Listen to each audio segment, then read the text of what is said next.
माननीय सभापति महोदय, उत्तर प्राप्त है, लेकिन उत्तर को भ्रामक बनाया गया है। जैसे कि लिखा गया है कि 9 वर्ग कक्ष रमेश झा महिला महाविद्यालय सहरसा में उपलब्ध है, लेकिन साथ में यह भी लिखा जाना चाहिए कि उसी रमेश झा महिला महाविद्यालय में बीएड की भी कक्षाएं चलती हैं। तो बीएड अगर आधे में चलेगा तो आधा 4 या 5 वर्ग कक्ष किसी एक महिला कॉलेज के लिए सफिशिएंट नहीं है, जैसा मेरा मानना है। और ऑडिटोरियम के बारे में लिखा गया है कि 125 सीट का ऑडिटोरियम कार्यशील है। अगर एक हॉल को ऑडिटोरियम बोला जाए तब तो मुझे कुछ नहीं कहना है।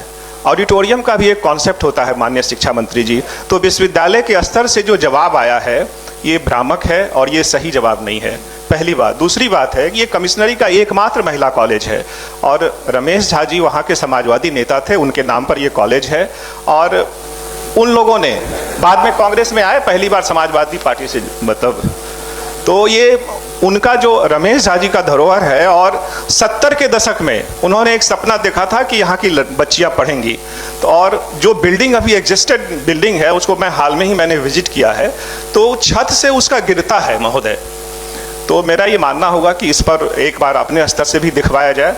और दूसरी बात कही गई है कि जिला स्तर पर एक कमेटी गठित की गई है, तो मुझे क्या कमेटी को अप्रोच करना होगा या मैंने आपको अप्रोच किया है तो आपके स्तर से भी वो डिसेंडिंग ऑर्डर में जा सकता है? माननीय मंत्री जी। सभापति महोदय, माननीय सदस्य की चिंता जायज़ है और ये जो यूनिवर्सिटी से ही प्राप्त हुआ है ये जो जवाब, तो हम लोग एक सप्ताह के अंदर एक इंजीनियरिंग की टीम जो वहाँ के एग्जीक्यूटिव इंजीनियर हैं उनको भेज देंगे।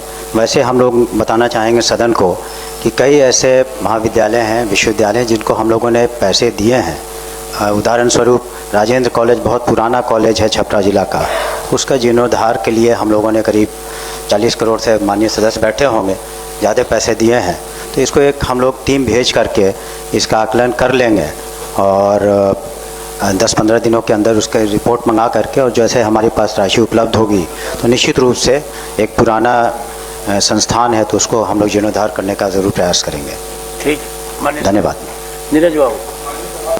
केवल हम यह जानना चाहते हैं कि खंड ख में यह जवाब दिया गया है कि महाविद्यालयों के जीर्णोद्धार हेतु विभागीय पत्रांक 3802 दिनांक 17/8/2024 द्वारा जिला स्तरीय समिति गठित है।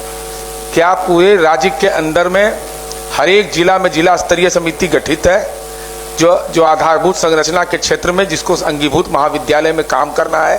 क्या उसकी बैठकें लगातार होती हैं? क्या इस संबंध में जो प्राप्त अनुशंसाएं हैं उसको शिक्षा विभाग प्राथमिकता के आधार पर लागू करता है? केवल यही जानना चाहते हैं।